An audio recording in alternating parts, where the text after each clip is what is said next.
Hi, I'm Karan Thapar. Over the last few years, I hope you've been watching my program, The Interview on the Wire. During that period, I've interviewed doctors, politicians, businessmen, scientists, authors, and even the occasional Nobel laureate. For me, it's been exciting. I hope it's been enjoyable for you. But these, as you know, are tough times, and if this program is going to remain bold, independent, and sometimes even defiant, then I think we need your support. At the end of the day, it's a truism, but editorial independence is best defended by the viewers. So if you would like this program to remain the way it is, forthright, outspoken, and interesting, then would you consider supporting us? All you have to do is to click on the description at the bottom. But more than anything else, I hope you will continue to watch the interview. Your viewership means an awful lot to me.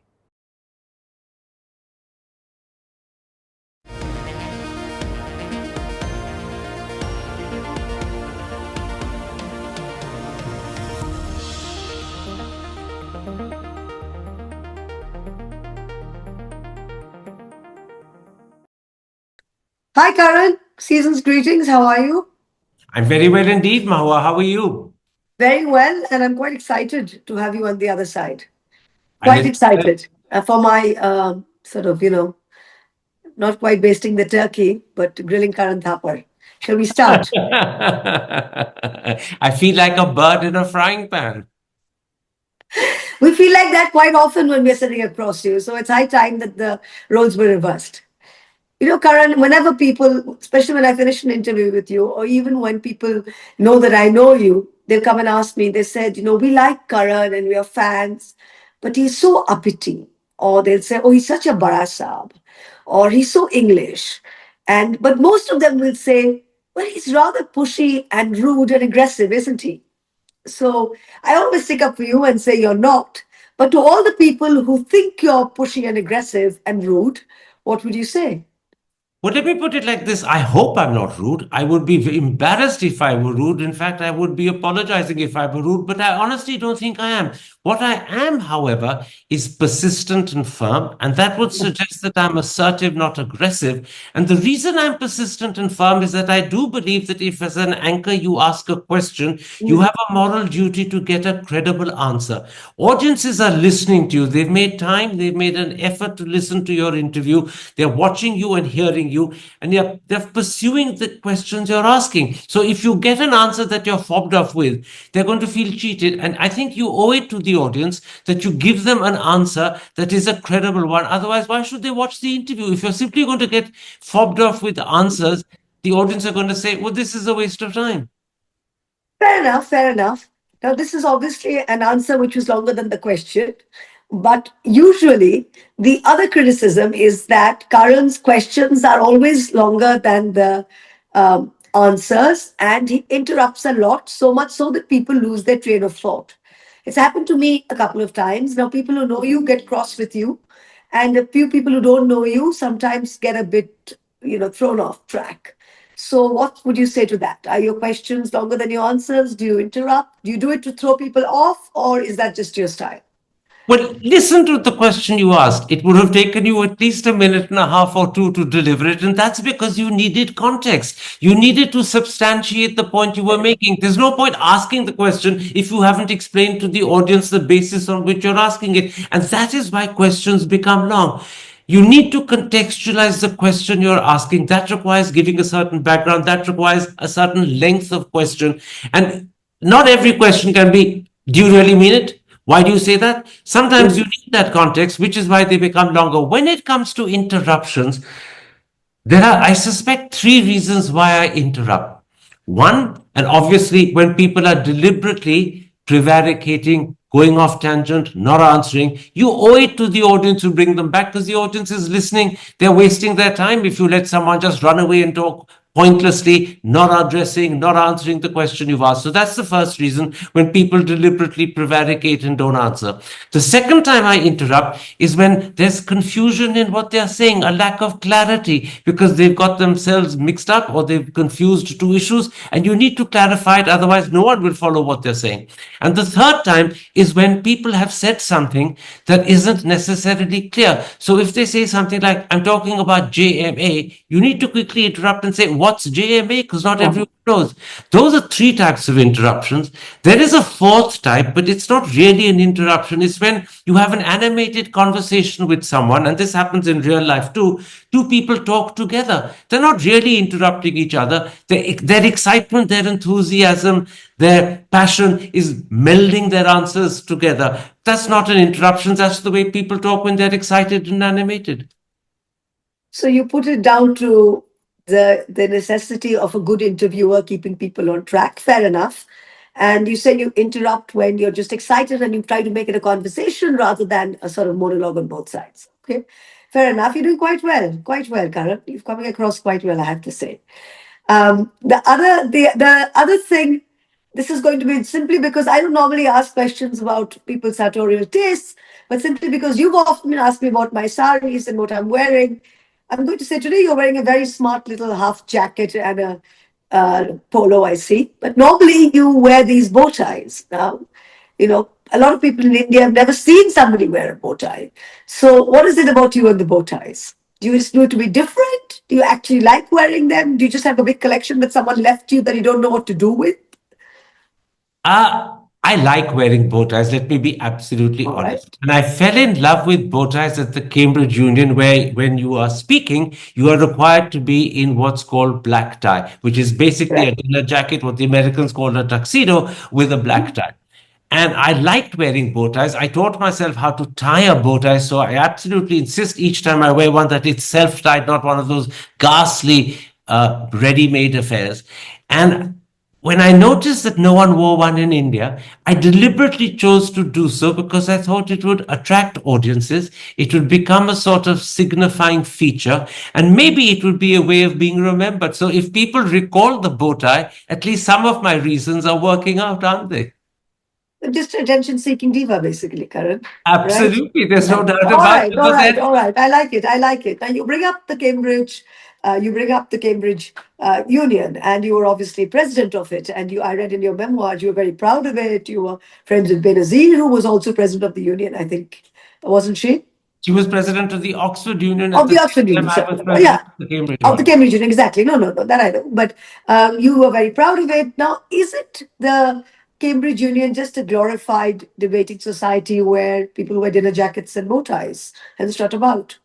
The second half of your answer is correct, not the first. It is a debating society. It is probably one of the world's oldest debating societies if you leave out the House of Commons, which is another debating society. The Cambridge Union is about 10 years older than the Oxford Union. It was set up in Right. 1815. So it is a debating society. And by de rigueur, you wear black tie. There was a time before the First World War when it was white tie, which meant tailcoats. But that's now changed because it's becoming adapted to the modern situation. But black tie is what you are required to wear if you're an officer of the union or if you are one of the debaters of the evening.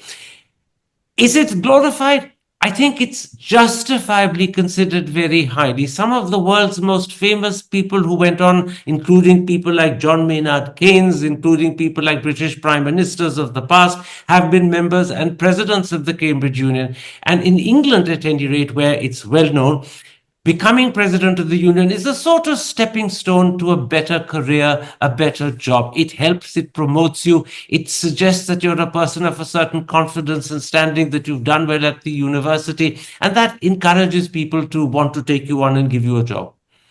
And I think it's stood you in very good stead, if I may add. Thank you. And all the things it was supposed to do, it's done and more. So I think you hit it off early enough, and you've kind of stayed on that track. So you are a good debater. You do stick to the point. You are confident, and you had a fabulous career. I And have I to can say, say I you love have you for one. all of that. Thank you very much indeed, Mahua. You're very Quite lovely. and very Quite lovely. genuine. But I've also met your family, Karan. I've met your sisters, and they're very charming. And but you have three sisters, and you are the youngest. And you're a bit of a spoiled brat, if I may say so. So tell me a bit about what it was like growing up with three strong female figures. And your mother, of course, was a very, she was a great beauty. She was very confident. She was sort of, really well known. And then three sisters on top of that. So growing up with such strong female, I would say, figures in your life, were you just a spoiled brat? Did you learn something from them? Are you careful around women? What is it? Yes, I think I have to admit I am spoiled. I would prefer the word pampered, but I think spoiled is not incorrect. Um, Being the youngest of four children and younger by a very substantial margin between my Uh-huh. second eldest sister and me. Daddy was 50 when I was born. My mother was 39. So I suspect I was an accident and not something they were intending. So We're happy about that accident. I was brought up as a pampered little child. And the funny thing is, it wasn't just my father who pampered me. Mummy was a disciplinarian, by the way. She never hesitated to discipline her son. She didn't want a spoiled brat. But I had three sisters for whom their little baby brother was like a toy. It's So very true, I yeah. was constantly being spoiled or fed or taken out by my sisters. So I think if there is a side of me that has become selfish, self-centered, and perhaps a little thoughtless, then my sisters are to They're blame. all to blame. They're Kiran. So next time I meet Kiran, I'm going to say, Karan's misbehaving. It's all your fault, Kiran. All right. And you also went to Dune before you went to Cambridge, obviously. And now in India, there was a time, I mean, I grew up in a tea family and a lot of tea kids went to Dune. And growing up, going to Dune or going to Mayo, there were a lot of other schools. Today, when a lot of parents, especially in the larger metropolitan cities, with the advent of a lot of day schools here, they don't really want to see the necessity of sending their children away to boarding school. And a lot of them question the need for schools like Doon, which they think is an anachronism in today's world. What would you say to those criticisms? Well, I'd begin by saying that for children who are pampered or spoiled, for an only child who would otherwise be lonely at home, or for children who are not likely to be disciplined by their parents because their parents are busy and doing other things, I think a boarding school is an ideal place to give them Mhm. a sense of stability, to give them a sense of growing up on their own and independence and ability to stand on their feet. But the other important thing about a school like Doon, and I think this will be true of all boarding schools in India, at least I hope it is true of them, is that you grow up in an environment and an atmosphere where you are oblivious, completely unaware of someone's religion, their caste, their Past, their class. Yeah. necessarily language or their region. You're all young boys together, all thrown into the same environment. And like everyone else, you're perpetually hungry. You're constantly harassed by homework that you have to do. You're often at odds with your teachers who don't like what you're doing. And that's a very liberating environment because you do not grow up tainted by, affected by the prejudices that surround you otherwise in society, and It's the particularly great leveler. like It's the in. great leveler. It's a great leveler. Yeah. Yeah. I agree with you. I agree. Well put. Your first job, again, was with the London paper, and you went to Nigeria, wasn't it? Lagos, That's right. into Lagos, I was their and then you correspondent were for 5 years. declared PNG soon after. What happened? I thought that was a hilarious story. I mean, you land your first job, you graduate from Cambridge, you land your first job. You get pushed off to Lagos, which obviously wasn't, everyone's idea of a fun place. And what happened? Well, I'll tell you, it was the night before I was leaving on a Christmas vacation back to India. I'd been in Lagos roughly for about 13 or 14 months up till then. And I had taken two people who'd been very good and kind to me out to dinner. One was Zahid Beg, you know his family Yes, exceedingly of well, and course. the other was Owais Sadat, who was the World Bank representative in Nigeria at the time. And we'd gone to a Lebanese restaurant that had just opened called the Phoenicia. And on the way back, as we were driving down Marina, which is a bit like Marine Drive in Bombay, I suddenly noticed, all of us did because you couldn't avoid seeing it, that the Nigerian Foreign Office was on fire and it looked like a towering inferno. It was a huge skyscraper blazing from the top. And I was stunned, and everyone in the car was stunned. And I quickly drove my two guests back home, dropped them at their place, took my night cart and popped them in the car, and drove right back. And when I drove back, I noticed that there was a ham fisted attempt to try and put the blaze out. There was a sort of Simon snorkel, which is one of those ladder Yeah, type yeah. things roped up, and there was a long water hose that was coming all the way down. It crossed the road into the sea, and there were firemen pouring buckets of water into it at one end, which had to be pumped up at the other. And I thought this was hilarious. I said, this Sounds building like my burnt constituency. down. So I wrote a piece for the paper that I was working for, the London Times, and sent it to them. And because it arrived late at night or early in the morning, actually, the only place that they had was the right hand side column of the front page, which usually had quirky stories. And they published the story there. The BBC used to have a program in those days called News of the African World. And they saw the British paper, The Times, saw that The Times was reporting the Nigerian Foreign Ministry had caught fire and reported it as their headline item. And that was heard first thing in the morning by the Nigerian president, a man called Shehu Shagari's press officer called Chief Ego. And he immediately rang me up and said, Karan, can you come and have a cup of coffee? So I said, of course, I'd love to. And I arrived in his office the next morning. And he said to me, he says, we're terribly disappointed by you. I said, why, Chief Ego, what's the problem? He said, well, when you came, we had great hopes. He said, you're Indian by Nigerian, you have caste, we have tribe. We thought you'd understand us. So I said, what's gone wrong? He said, you're as bad as the bloody British. So I said, given that I work for a British paper, that has to be a compliment. And I don't think that's a good thing. Anyway, I left for a Christmas vacation later that evening in Delhi. And while I was in Delhi, the paper, the London Times, rang me up, and Charlie Douglas Hume, who was then their deputy editor and foreign editor, said, the wretched Nigerians have withdrawn your accreditation and you've been declared persona non grata. And he said, you're not going back to that country if you don't have accreditation. So we'll get your bags and everything you've left behind packed up and shipped to London, come back and continue to work with us in London. So that was my short 14-month stint in Lagos, which ended rather ingloriously, if I may say. I thought but what was it that pissed them off? Was it the fact that you said that was it the fact that you reported it caught on fire, or was it the fact that you said they were using buckets of water to put it out? I think it probably was the latter, but I don't think they liked the idea that news that their foreign ministry had caught fire had not only been picked up by the BBC, but it was on the front page of the London Times. That's hilarious. But you know what, Karan, when I think about it, I mean, you were persona non grata in Lagos in, what was it, 1980? It was 1980 and 81. 1981. And actually, if you think about it, you're persona non grata in the corridors of Delhi to 2024. So, not exactly the most favored person in Modi's government. What do you say about that? Well, I think Mr. Modi certainly doesn't like me. That I would find makes very two of us, Karan, makes two of us. There you are. We're in good company with each other, aren't we, Mahua? Yes. But I suspect Mr. Modi doesn't like me because he doesn't like the way that interview I did with him went. It lasted for a sum total of about 3 minutes, give or take 10 seconds on either side. And I think he was upset by the fact that in my first question... And you called him a mass murderer in the first 3 minutes. I mean, give the man a break. Weren't you sort of asking for trouble there? I suspect that in hindsight, you're right in saying I was asking for trouble. But look, let me put the full question to you. It's the truth, but Let me put the full question to you, and then let me explain why I use that term mass murder, because I did it deliberately and thinkingly, not unthinkingly. The question was, if I recall correctly, India Today magazine and the Rajiv Gandhi Foundation both consider you the best chief minister in the country, but 140 million Muslims, and that was the population in 2007, look upon you as a mass murderer. 6 weeks before your re-election as chief minister, do you have an image problem?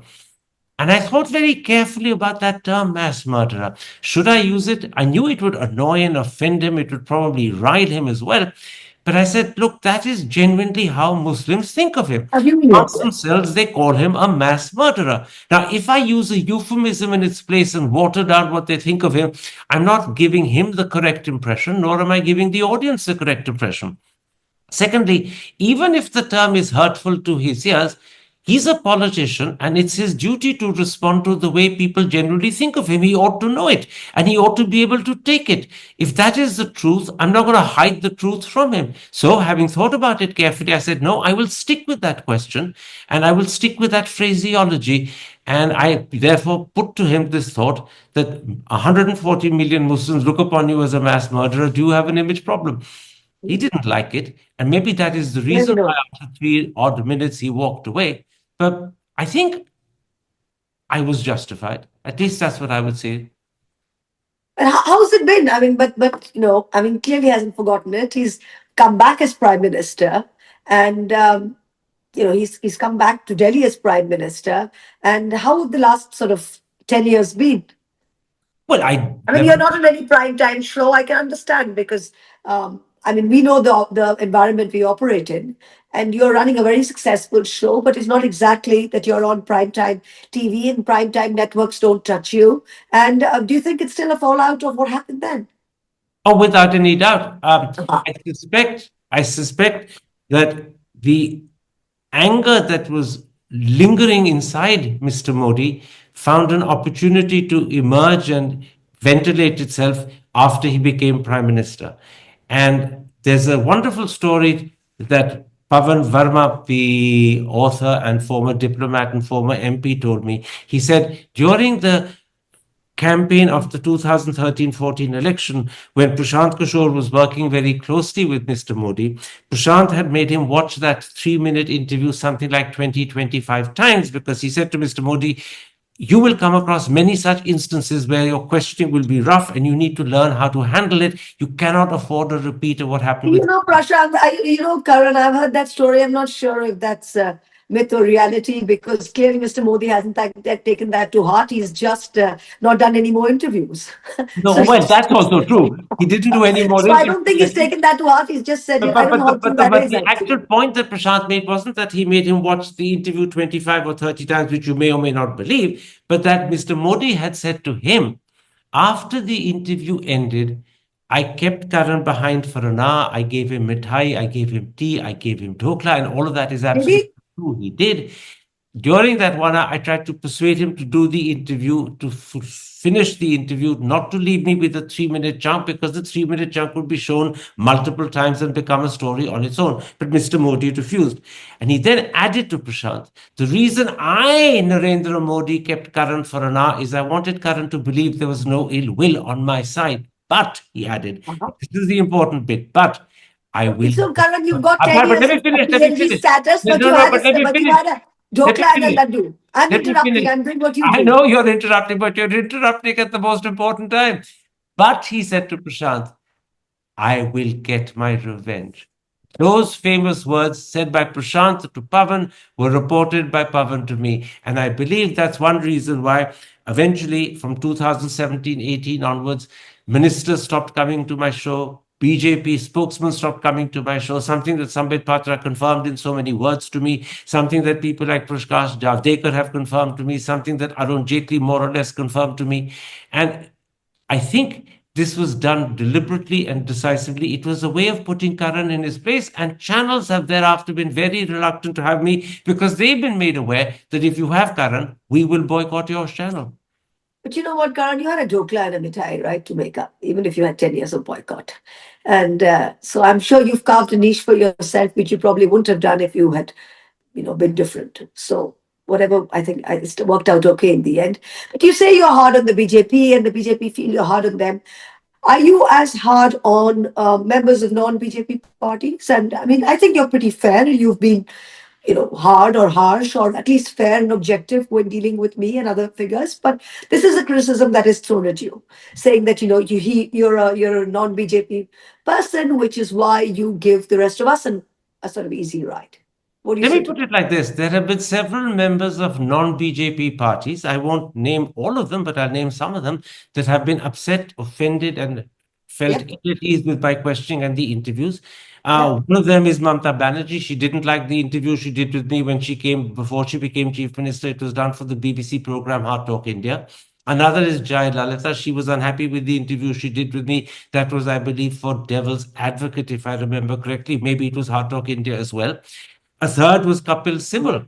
On two occasions, at least during recordings, he's walked out angry. But, and this is the important thing, he came back within a minute or two. So too did that happen with LK Advani. He walked out once or twice because he didn't like the questioning. But again, within a minute or two, he returned. They didn't wait 10 years to get their revenge. That's the Well, difference. I think I'm conscious of the fact that a lot of the time the questioning does grate on people because it's, as I said, persistent, it's tough, it's unrelenting. But people realize that I'm not actually out to get them. I'm doing a job. I'm being fair. I'm being impartial, but I am being tough. And when they realize that and recognize that, they walk back in of their own accord and finish the interview. That happened with Kapil. That happened with Mr. Radvani. And although Jayalalitha and Mamta didn't like the questioning, they never walked out. But they showed their anger, and that's their right to do. That is entirely their prerogative. Good for you. Karan, you're sui generis. You're really one of a kind. And I'm glad you're there. I'm glad you're doing what you do. And I'm glad I'm here at the end of the year, giving you not so much of a hard time, but a bit of a grilling. And I want people to know what you're about, that you're fun and witty and not just this, stiff guy in a bow tie. So, season's greetings. Just the season to be jolly, and hope to see you in the new year. Perky, and lots of good interviews. I think you've done some fabulous work over the year. You have got loads and loads of interesting people. Some of your interviews have just, I would say, just killed it. And keep it up. You're doing a brilliant job. Lots of love, Karan. Thank you very much indeed, Mahua. Thank you for being so Thank kind. you. Thank you for being so supportive and appreciative. Merry Christmas and Happy New Year. Thank you. Thank you. Same to you. Bye. Hi, I'm Karan Thapar. Over the last few years, I hope you've been watching my program, The Interview on the Wire. During that period, I've interviewed doctors, politicians, businessmen, scientists, authors, and even the occasional Nobel laureate. For me, it's been exciting. I hope it's been enjoyable for you. But these, as you know, are tough times, and if this program is going to remain bold, independent, and sometimes even defiant, then I think we need your support. At the end of the day, it's a truism, but editorial independence is best defended by the viewers. So if you would like this program to remain the way it is, forthright, outspoken, and interesting, then would you consider supporting us? All you have to do is to click on the description at the bottom. But more than anything else, I hope you will continue to watch the interview. Your viewership means an awful lot to me.